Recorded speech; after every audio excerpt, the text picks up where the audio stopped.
இன்னைக்கு நம்ம வந்து காடை முட்டை மசாலா ஃப்ரை எப்படி பண்ணுறதுன்னு பார்க்கலாம். பார்த்தீங்கன்னா காடை முட்டை எடுத்திருக்கேன். ஃபர்ஸ்ட் இந்த காடை முட்டையை வந்து வேக வச்சு எடுத்துடலாம். ஸோ வந்து வாட்டரில் வந்துட்டு கொஞ்சமாக சால்ட்டு போட்டு வேக வச்சிங்கன்னா உரிக்க ஈஸியாக இருக்கும். ஸோ அதை வந்து பாயில் பண்ணி எடுத்துக்கலாம். இது பாயிலிங் டைம் எப்படி அப்படின்னா, சாதாரண முட்டை வேக வைக்கிறத விட 10 மினிட்ஸ் கொஞ்சம் ஜாஸ்தியாக வச்சு அது வேக வச்சு எடுத்துக்கலாம். ஸோ தண்ணி எடுத்துக்கலாம்.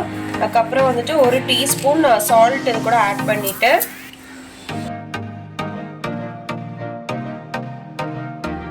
இப்போ முட்டையெல்லாம் ஆட் பண்ணி பாயில் பண்ணி எடுத்துடலாம்.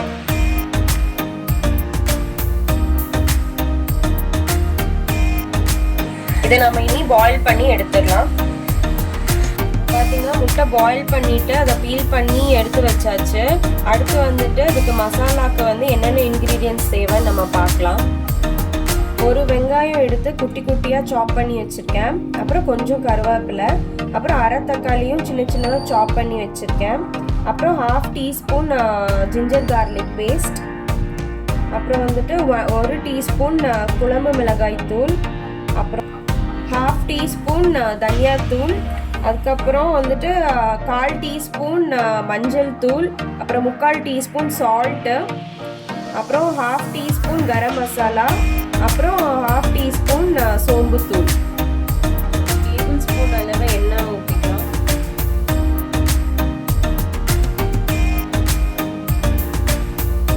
இப்போ எண்ணெய் சூடாயிடுச்சு. நம்ம வந்து ஆனியனும் கருவேப்பிலையும் போட்டு கொஞ்சம் ஃப்ரை பண்ணிக்கலாம்.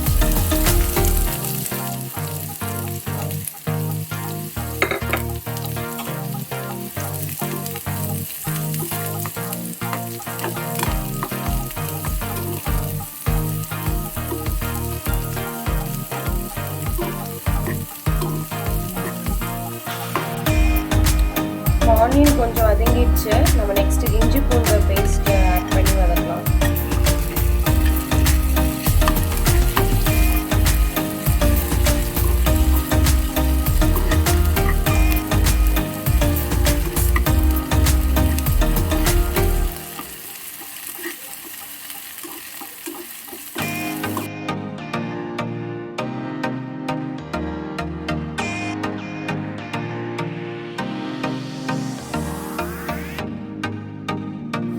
இஞ்சி பூண்டு பேஸ்டோட ரா ஸ்மெல் எல்லாம் போயிடுச்சு. அடுத்து வந்துட்டு நமக்கு வந்து மசாலாலாம் ஆட் பண்ணிக்கலாம். மிளகாத்தூள் ஆட் பண்ணுறேன், தனியாத்தூள், அப்புறம் மற்ற மசாலாஸ்லாம் ஆட் பண்ணுறேன். உப்பு, மஞ்சள் தூள், கரம் மசாலா, சோம்பு தூள்.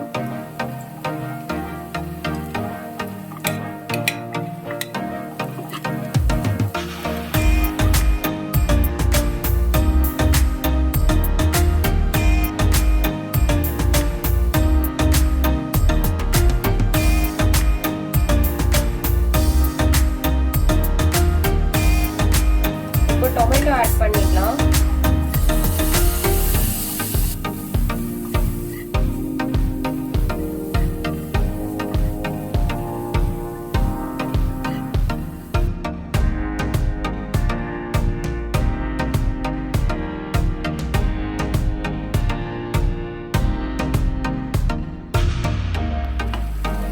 தக்காளி வந்து நல்லா வதங்கிருச்சு. இந்த மாதிரி பேஸ்ட் மாதிரி வதங்கிடணும். அதுக்கப்புறம் நம்ம வந்து முட்டையை ஆட் பண்ணிடலாம்.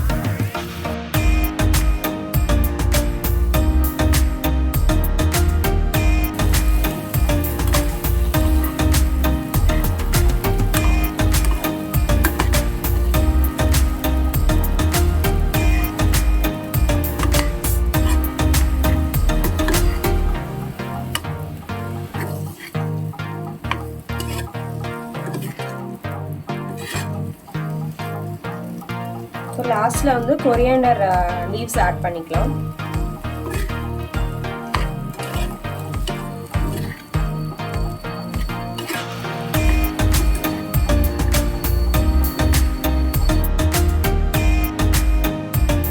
காடை முட்டை மசாலா வந்துட்டு ரெடி ஆயிடுச்சு. சூப்பரா காடை முட்டை ரெடி ஆயிடுச்சு மசாலா. இதே மசாலாவை கோழி கோழி முட்டைக்கும் பண்ணலாம். கோழி முட்டைக்கு பண்ணும்போது என்ன பண்ணணும் அப்படின்னா, முட்டையை வந்து கொஞ்சம் ஸ்லிட் பண்ணிட்டீங்க அப்படின்னா மசாலா உள்ளே இறங்கி இன்னும் நல்லா டேஸ்ட்டாக இருக்கும். பாருங்க எப்படி சூப்பராக காடை முட்டை ரெடி ஆயிடுச்சு. இந்த காடை முட்டையில் வந்துட்டு நிறைய ஹெல்த் பெனிஃபிட்ஸ் இருக்குது. அதுவும் வந்து இந்த முட்டை ரொம்ப உடம்புக்கு நல்லது. இந்த முட்டை வந்து எங்கே கிடைக்கும்லாம் யோசிக்காதீங்க. சாதாரணமாக நம்ம முட்டை வாங்குற கடையிலேயே காடை முட்டைன்னு கேட்டால் கிடைக்கும். இந்த டிஷ் வந்து ரொம்ப சிம்பிள், ரொம்ப ஹெல்த்தி. நீங்கள் ட்ரை பண்ணி பாருங்கள். எங்களோட கமெண்ட்ஸ் வந்துட்டு எங்களோட வீடியோ கமெண்ட்டில் போடுங்க. எங்கள் சேனலை லைக் பண்ணுங்கள், ஷேர் பண்ணுங்கள், கமெண்ட் பண்ணுங்கள். மறக்காமல் சப்ஸ்கிரைப் பண்ணிடுங்க. தேங்க்யூ.